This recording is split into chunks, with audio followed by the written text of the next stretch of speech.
Victor, and here with a new weekly painting, and this time I'm going to paint a full miniature because it's quite an easy and fast one. So I'm going to paint one of the Chainrasp. I'm painting a unit of 20, and here I will share with you how I do them in an efficient way to achieve this look that you have here. Okay, so I go with this ghostly bottom and then a dark greenish, black greenish cloak on the top, hood, and then a rusted weapon. So it's quite a fast paint job. It's to have the unit of 20 ready to play.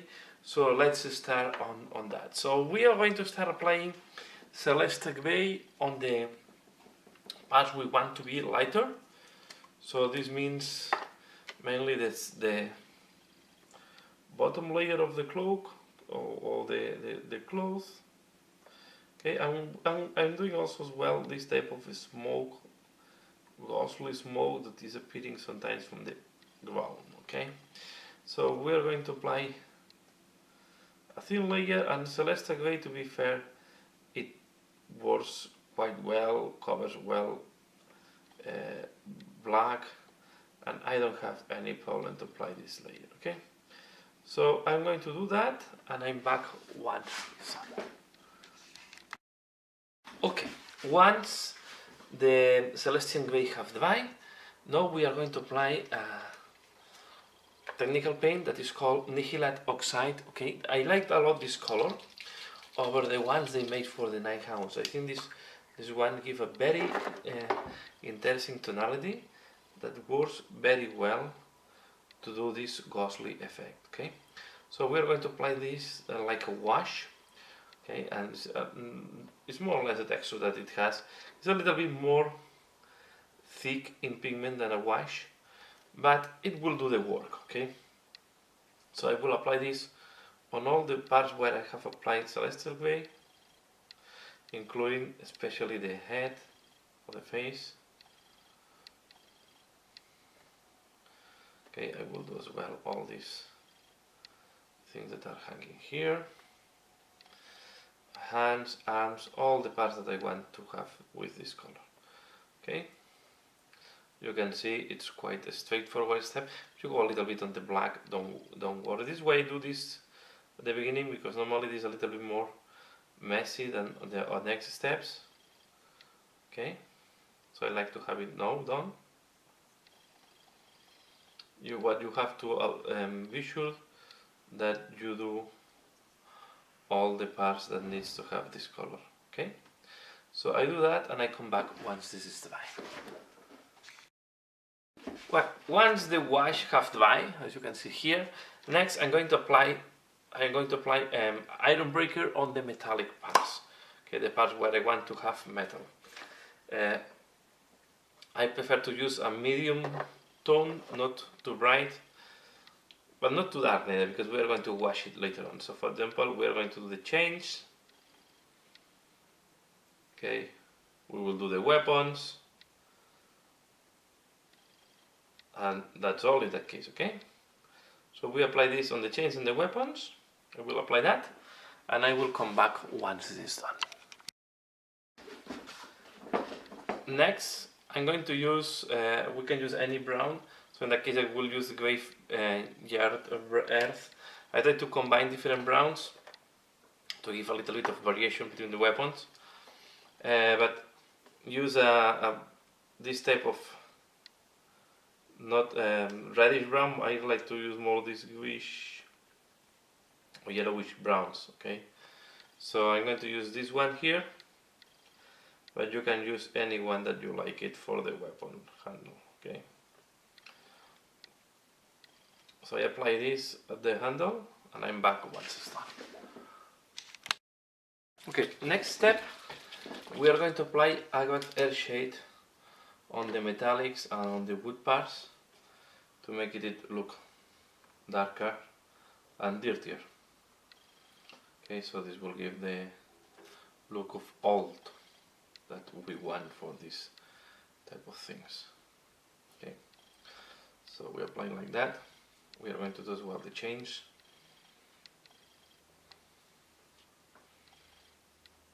Okay. and in that case I prefer Agax Airshade over Nun Oil, because we'll give this brown tonality that will increase or enhance the sensation of ancient, old and dirty.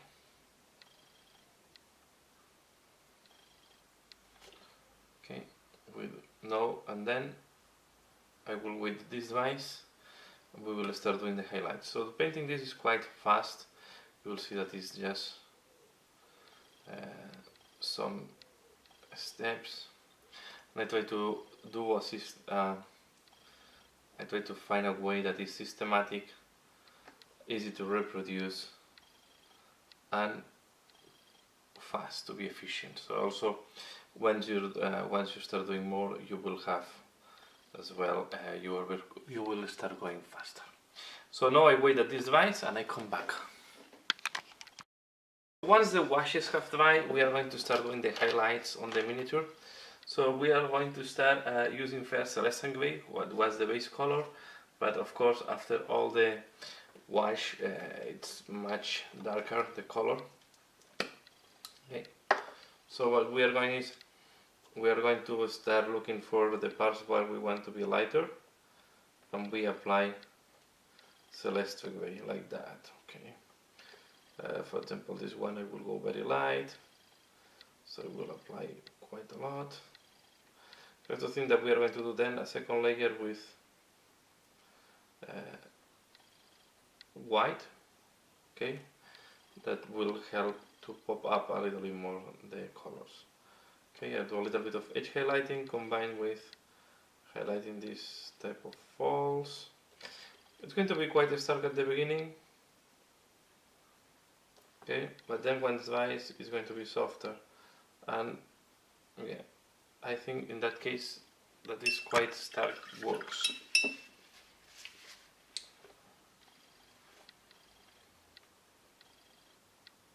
So we'll do this, then we do this part like that,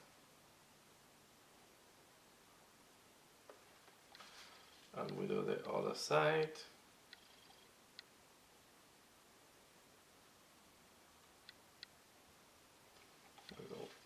Here is okay. We are going to do as well this thing. So to this thing I just, for example, do this and this, and then I do this side and this side. Okay, and we keep working.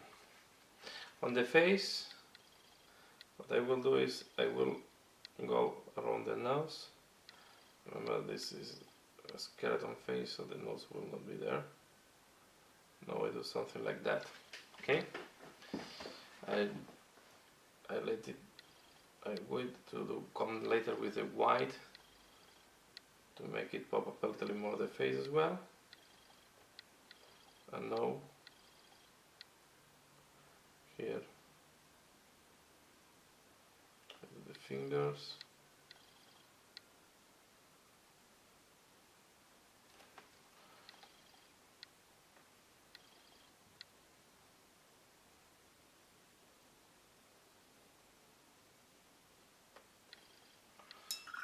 Okay, we'll do this, we'll do this part,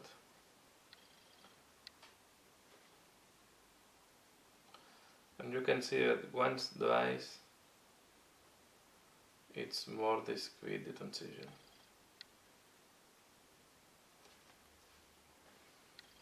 Okay.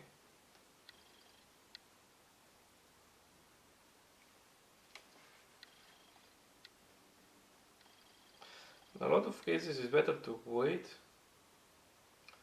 the paints dry to see how really will look like at the end, because the color can be more brighter and can be even more opaque when it's wet than when it, or the other way around, right? So the spacing of the color can change from wet to dry. We'll do this fold here. Okay. So I finalize the highlights and I come back. Next, we are going to start adding the white on the highlights. Okay, we are going to take a more precise brush and we will add the white, leaving the celestial gray around. Okay.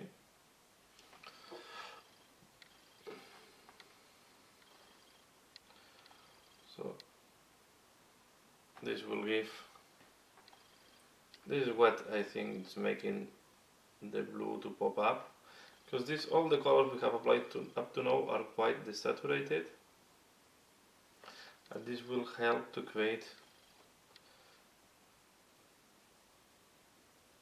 to make them to all of them to make too bright more. Okay. So I'm going to apply this different parts.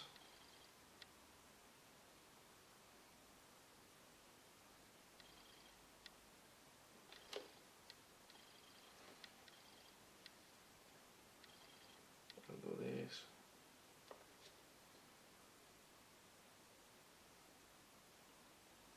And in some areas we consider this too much, then we go back with Celestial Gray if we clean up.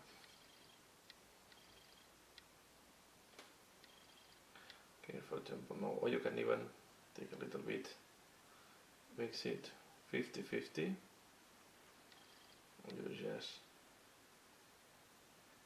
clean up a little bit the excess of white. Okay. We do as well this type of smoke or ethereal type of thing that is coming from the ground.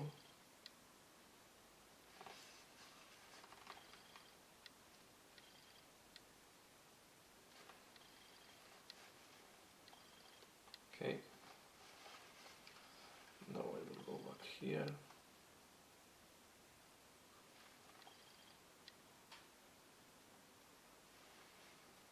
Keep doing that.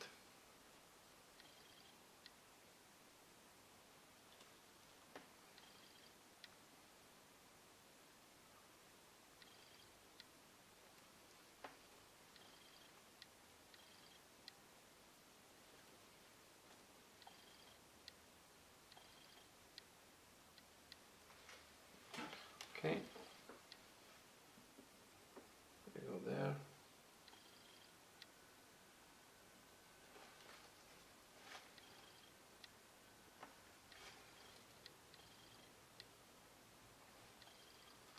As you can see, I put a little more white at the end of this type of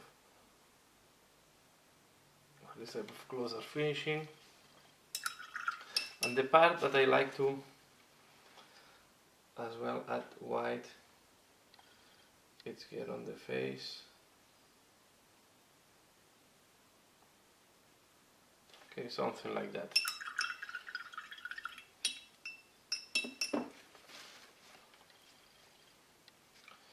We keep doing.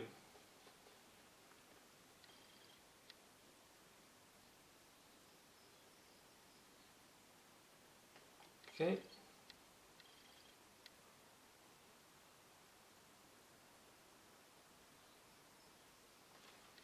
Let's do one hand, and I will, from the hands, I will do especially the end of the fingers.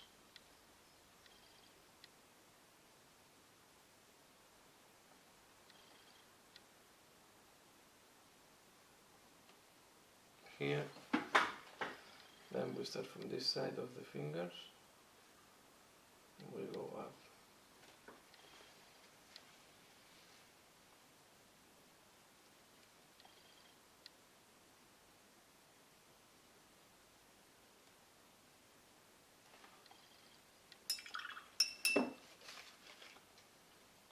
Okay, and then do this part. And there they make a mistake. we can take a little bit of the nickel oxide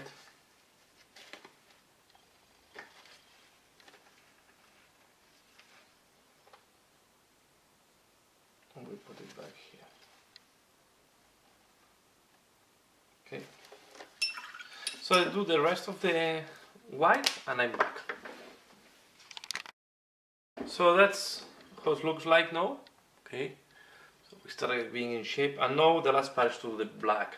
So we are going to start doing a highlight with etching gray.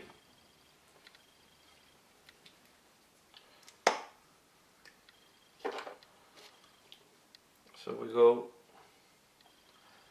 we do the same type of work that we have done on the greenish area, but now on the black, starting with etching gray. So we'll apply, for example, here. So we will start touching all the parts that we want to be lighter. Okay, and I want to give the sensation of wash black. This is why I like to use gray, because will help on this sensation of wash black. Okay.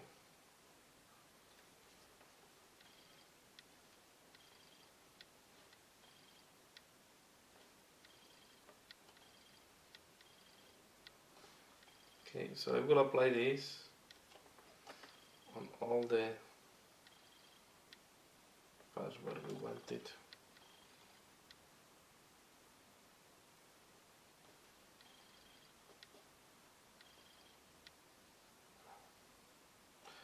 Basically, we are going just to leave the black on the deeper recesses.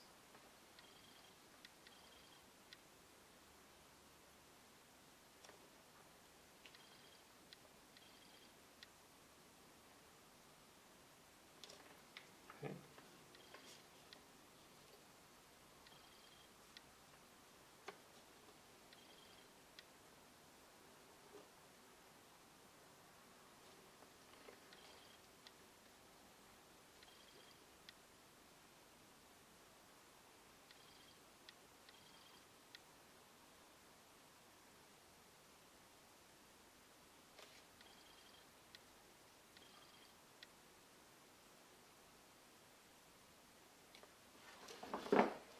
That.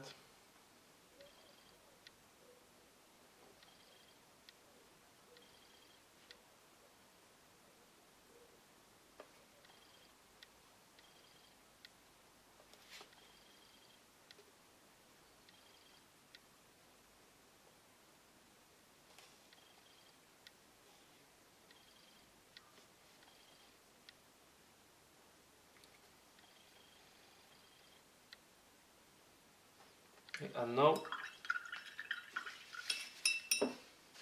I'm going to go for the next one, that is going to be downstone. Okay.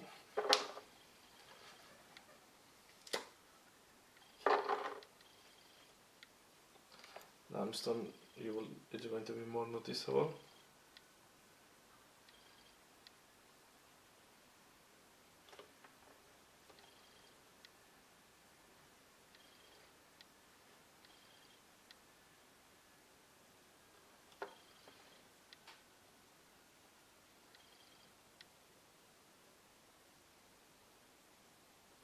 And we're going to see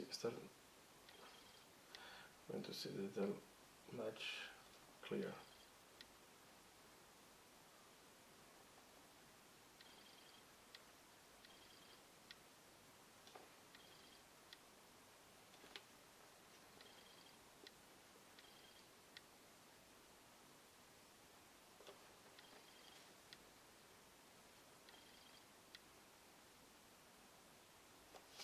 I keep etching gray next to me to smoothen and to help on the transition when needed.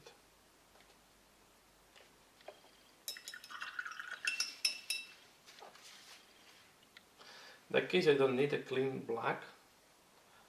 I think the sensation of wash out black is also good for me, because they will give. So we are going to apply, for example, here. Here is one part that is tricky, so if you go very light to the edge, it will start melting with the white and you will not have a nice contrast maybe. So you can play that, leaving a little bit of rim of darker color. Okay.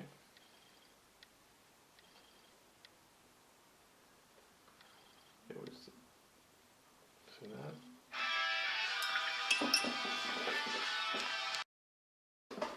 that. So we keep working with downstone.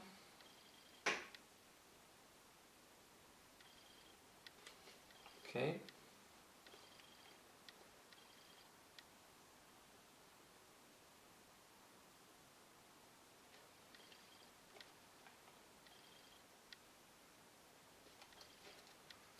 That. We want to here. This is the part that can be a little bit more complicated. Here, I recommend go quite thin down the paint. Again, this will look darker once it dries. Okay, so I leave it like that and I let it dry while I'm working the rest of the part. Okay, here we have another. The black can be sometimes as well tricky because the reflections can confuse you on what is a fault and what is popping out and what is down, because sometimes it depends how the light reflects.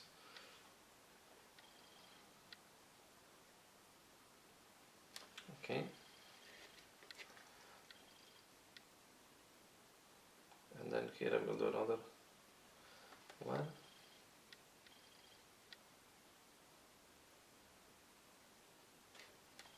Okay. Another thing is, in reality, the pure black is very strange. All black have or grey or blue tints, most of them. Now I'm going to use administratum grey. Okay, and this will I will use this just to create some accents, and just so with this one we have to be very choiceful where we apply, and we need also the support of the downstone. Okay, so I want this just to create some extra highlights, and you have to be quite choiceful where you apply it. Normally, as you can see, I'm doing the upper part of these folds and I let it fade out when I go down.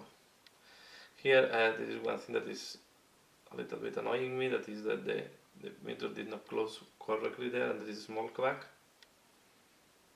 or a small joint, but okay, I will survive with that. Okay, this is not for contest, this is not for this, well, it's for display because I display it at home, but I mean it's not for competition, or at least not for unique competition, something like that, because I'm planning to do this year an Armies of Parade with the Night Hound.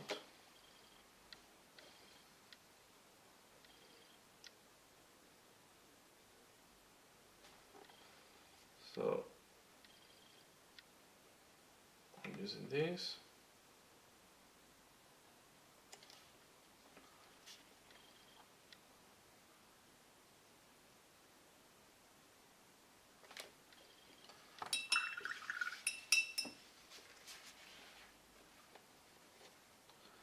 Now I'm going to water down again and apply a little bit here. Okay, we are going to take this fold and just enhance. And I think with that, here is like a small fold. What I was saying, sometimes you have to take it from different angles see exactly what is the fault. But I'm quite happy how this is looking like. I think, and as I said, I don't want to lose a ton of time on each Chainrasp, right? In a way you want to be quite efficient on the paint job, because you want, you need to paint a lot of the unit of 20, so you want to finalize the work, right?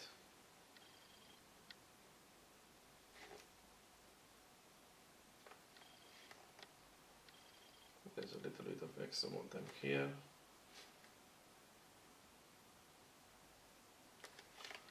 I think now it's better. Can use a little bit of downstone now to smooth a little bit here. And I think with that I will touch now the end of this fold. We are going to frame. Okay, sometimes it's important to frame apart, something like that. Okay, something like that. That helps.